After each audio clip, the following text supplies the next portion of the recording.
ஒரு நாள் வீட்ல எல்லாருமே பாட்டு போட்டு டான்ஸ் ஆடிட்டு இருக்காங்க. இந்த ஆட்டுக்குட்டிக்கு ஆட தெரியாம அது மட்டும் நாய்க்குட்டியோட வெளியே வந்து நின்னுட்டு இருக்குது. அப்ப இவங்களுக்கு முன்னாடி ஒரு வினோதமான மிருகம் வருது. அத நம்மளுக்கு காட்ட மாட்றாங்க. ஆனா அந்த ஆடு அத பார்த்து அதிர்ச்சியில நிக்குது. ஆனா அது அந்த ஆட்டுக்குட்டிய ஒண்ணும் பண்ணல. கூட இருந்த நாயை தான் கொலை பண்ணிருது. அதனால பயந்துகிட்டு இது வீட்டுக்குள்ள ஓடி போயிருது. அங்கேயே சீன கட் பண்ணா அடுத்த நாள் அண்ணனும் ஆட்டுக்குட்டியும் ஜாலியா மீன் பிடிக்க போறாங்க. போயிட்டு வந்துட்டு இருக்கும்போது அவங்க வந்துட்டு இருந்த டிராக்டர் ரிப்பேர் ஆனதால வழியிலேயே நிப்பாட்டிட்டு நடந்து வீட்டுக்கு வராங்க. வீட்டுக்கு வந்த உடனே நான் வந்துட்டு இருந்த டிராக்டர் ரிப்பேர் ஆகி வழியில நின்றுச்சு. அதை யாராச்சும் எடுத்துக்கோங்க, நான் ஊருக்கு கிளம்புறேன்.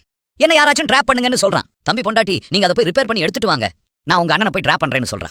அடுத்து இவரும் அந்த மிருக குழந்தையும் அந்த டிராக்டர் சரி பண்ணி எடுத்துட்டு வரலாம்னு சொல்லிட்டு நடந்து போறாங்க. அங்க போய் சரி பண்ண பாக்குறாங்க, முடியல. அதனால திரும்பவும் ஜாலியா கதை பேசிக்கிட்டே வீட்டுக்கு நடந்து வந்துட்டு இருக்காங்க. அப்ப திடீர்னு இந்த ஆளோட கழுத்துல யாரோ ஒருத்தங்க சுட்டுறாங்க. பார்த்தா அதுவும் இதே மாதிரி பாதி ஆடாவும் பாதி மனுஷனாவும் இருக்க ஒரு ஜந்து தான். அவன் உயிருக்கு போராடிட்டு இருக்கும்போதே அந்த ஜந்து இந்த குட்டியை கூட்டிட்டு போயிருது. இந்த பக்கம் அண்ணனை டிராப் பண்ணிட்டு வீட்டுக்கு வந்து பார்த்தா புருஷனையும் பிள்ளையும் காணும். அதனால பொண்டாட்டியும் இதே இடத்துக்கு தேடி வர்றா. புருஷன் சாக கிடக்கத பார்த்து கதறி அழுகிறா.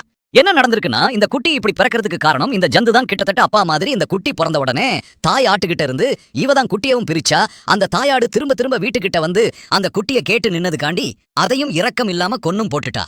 அதனால பழி வாங்குறதுக்காண்டி எப்படி இவர் பொண்டாட்டியை அவ போட்டு தள்ளுனாளோ அதே மாதிரி அவ புருஷனை இது போட்டு தள்ளி இருக்குது. இவ தாய் ஆட்டுக்கிட்ட இருந்து பிள்ளைய பிரிச்சு எடுத்துட்டு போன மாதிரி இவ கிட்ட இருந்து பிள்ளைய பிரிச்சு எடுத்துட்டு போய் தரமான ரிவெஞ்ச கொடுத்துருக்கு.